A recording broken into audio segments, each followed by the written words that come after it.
Praise the Lord, hallelujah, जय मसीह की। आज के लिए बाइबल का वचन कुलूसियों 4 उसका 2 अध्याय का वाक्य है, जिसमें लिखा है, प्रार्थना में लगे रहो और धन्यवाद के साथ उसमें जागृत रहो। इस वाक्य के माध्यम से पौलुस, जो इस पत्र के लेखन हैं, हमें प्रार्थना के महत्व और उसमें लगे रहने की सीख दे रहे हैं। प्रार्थना में लगे रहो, इसका अर्थ है कि हमें प्रार्थना को अपने जीवन का एक नियमित और महत्वपूर्ण हिस्सा बनाना चाहिए।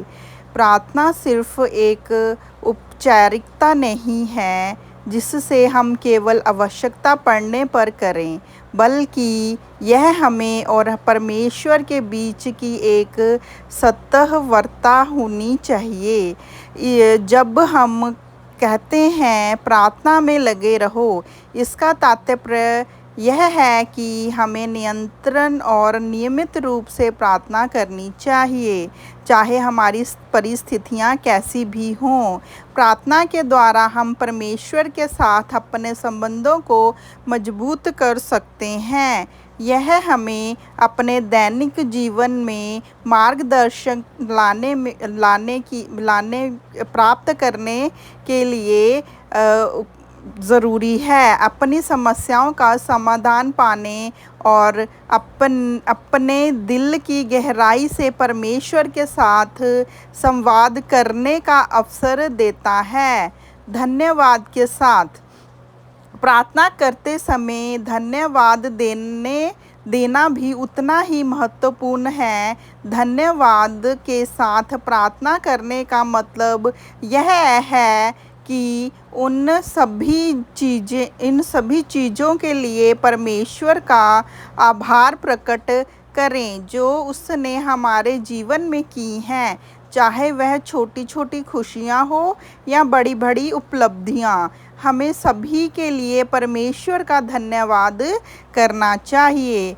धन्यवाद देने से हमारे दिल में संतोष और शांति की भावना उत्पन्न होती है। यह हमें सिखाता है कि हम केवल मांगने वाले नहीं बल्कि आभारी भी हैं। जब हम धन्यवाद के साथ प्रार्थना करते हैं तो हमारा ध्यान सारी समस्याओं से हटकर उन आशीर्वादों पर केंद्रित होता है जो हमें प्रभु यीशु से प्राप्त हुए हैं।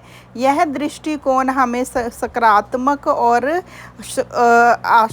आशीर्वादी बनाता है। जागृत रहो।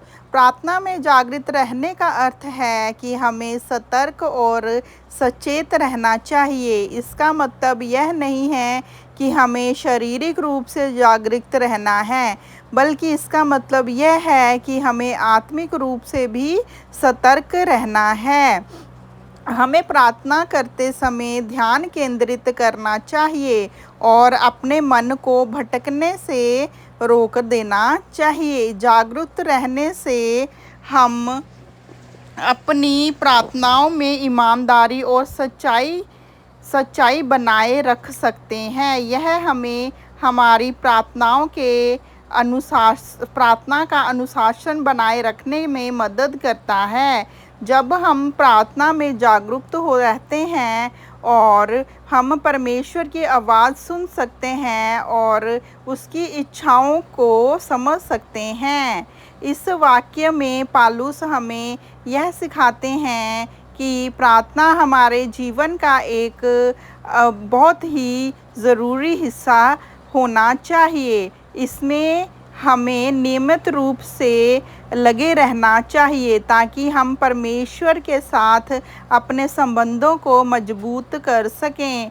इसके साथ ही हमें अपनी प्रार्थनाओं में धन्यवाद देने की आदत डालनी चाहिए ताकि हम अपने जीवन की खुशियां और आशीर्वादों को याद रख सकें और परमेश्वर के प्रति आभार को प्रकट कर सकें। जागृत रहने का मतलब है कि हमें आत्मिक रूप से सतर्क और सचेत रहना चाहिए ताकि हम अपनी प्रार्थनाओं में ध्यान केंद्रित कर सकें और परमेश्वर की इच्छाओं को समझ सकें।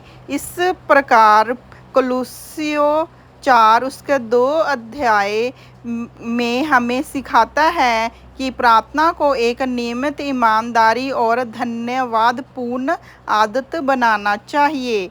हमें हमारे जीवन में शांति, संतोष और मार्गदर्शन प्राप्त करने में मदद करेगा। प्रार्थना में लगे रहना, धन्यवाद के साथ जागृत रहना एक ऐसा मार्ग है जो हमें परमेश्वर के साथ गहरे और सजीव संबंध में बांधता है।